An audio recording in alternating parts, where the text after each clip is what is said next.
Well, there are a couple of things that are different on the album. One of which is I read that you wanted it to be more open in the sense an open workspace where you'd invite guest vocalists on as well.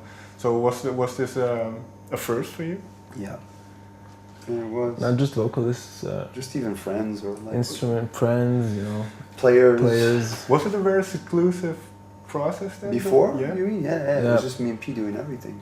We wouldn't even let an engineer in the room when I recorded vocals. Yeah. Why not? Just our own bubble. We let in you a know? couple of engineers. Yeah. We would let in one, you know. But yeah, it was our own thing. I mean, it was kind of like we can do everything, you know. It was almost like. And it was really like us cutting our teeth too. Right. Learning time, learning stuff, you know. Learning how to do every aspect, from the production to the arrangement. And then I kind of felt like we reached a plateau with that and that we could benefit from bringing other people into the fold. Right. So was this also the reason that you brought in someone who helped produce? Yeah, absolutely. Absolutely. Yeah, totally. That's exactly the thing, is that we never had production partners.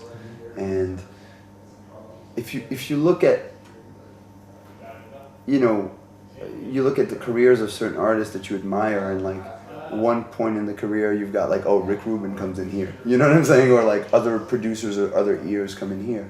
You know, I mean, and I think in certain cases it can be really beneficial, and in our case it was. In what way? How did it help the music? It helped us optimize the sound of certain songs. And just adding sheen that, you know, physically and technologically we can't do. Yeah, because we just work on all analog gear. Like there's only so much you can make it. Like you're only gonna get so much low end out of a kick when it's from a drum machine. Or high end too, you know. It's the analog gear is very.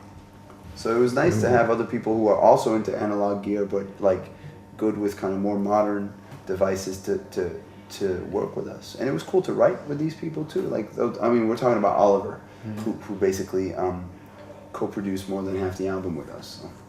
Is it also, or was it also one of those things where, as a producer, it's quite difficult to discern when you're done with the song, and now you have a third party who can?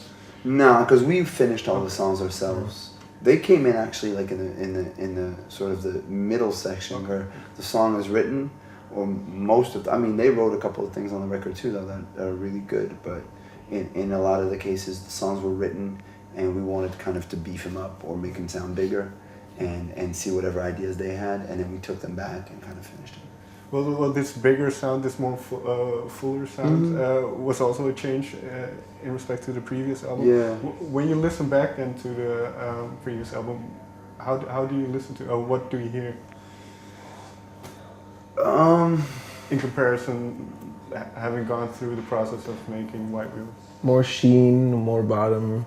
Some stuff is cool on the previous album because Philippe Zdar mixed it, you know, and he's like a real magician on the boards. So there's some cool stuff, but I feel like when I hear it, I feel like we could have. It just makes me want to spend more time, and then we'd spend more time somehow, you know. But there's some really cool stuff. I mean, Don't Turn the Lights On, you know, Night by Night. Those are two of our greatest songs, I think. Okay. The new album is called White Women. When in the process of making the record did the title pop up? Before we even started. Because I know that I'm lying to you. It's not true. We started in April. The title popped up in June. Okay.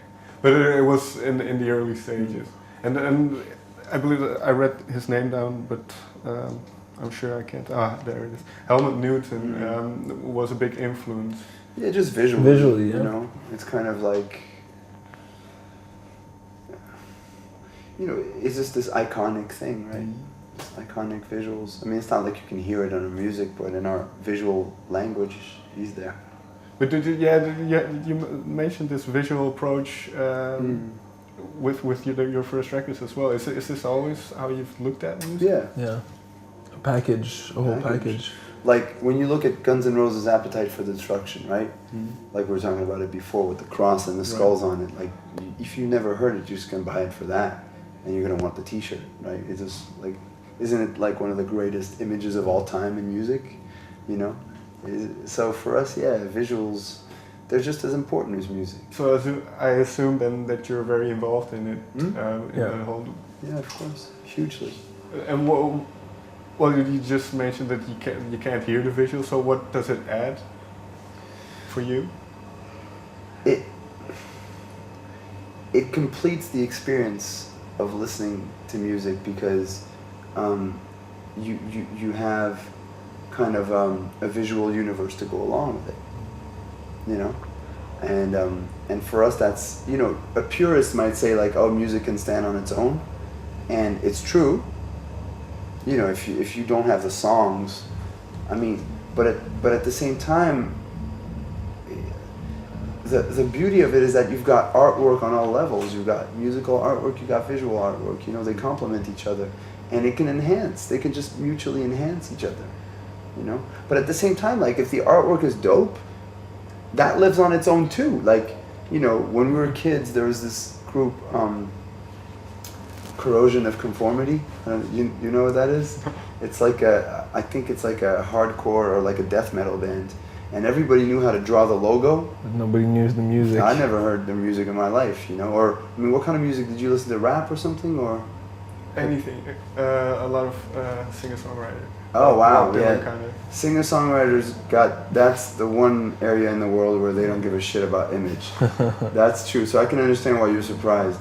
But like it's like the Wu-Tang logo, you know, sure. Or like the hieroglyphics logo. Like I knew how to do the hieroglyphics logo, you know, the dots and before hearing hieroglyphics, and I think it's amazing too. It's a part of the experience. Yeah, it's a world. But both of them can live on their own in a cool way. Yeah, you know? You can also, you know, look at something and say, oh, that looks very Chromeo, or you know, you can go, that sounds very Chromeo. Yeah. You know what I mean? When you built it enough.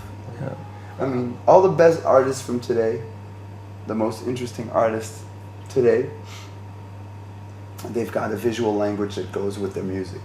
From Rihanna to A$AP Rocky to Vampire Weekend, you know. Well, I'm running out of time, so I have to kind of rush through it. But in a similar vein, then, is the music as well, as a whole package, is the music then the way it is with the upbeat 80s funk, and then lyrics that do make you think and aren't just tongue-in-cheek? Is that part of it? Yeah, the contrasts. Right. Well, in our language, we study contrasts. There are contrasts between how we look. There's contrasts between our backgrounds. There's contrasts between the fun and like sort of carefree aspect of the music and like the neurotic aspect of the lyrics. There's a contrast between our album covers that sometimes look like a classic rock Van Halen album and our music, which sounds like it was, you know, very influenced, say, by Kool And The Gang. You know what I mean? So we just study these contrasts a lot. That's our thing. We love that. All right. You know. I'm out of time, so Cool. thank you very much. Thank Thanks, you. man.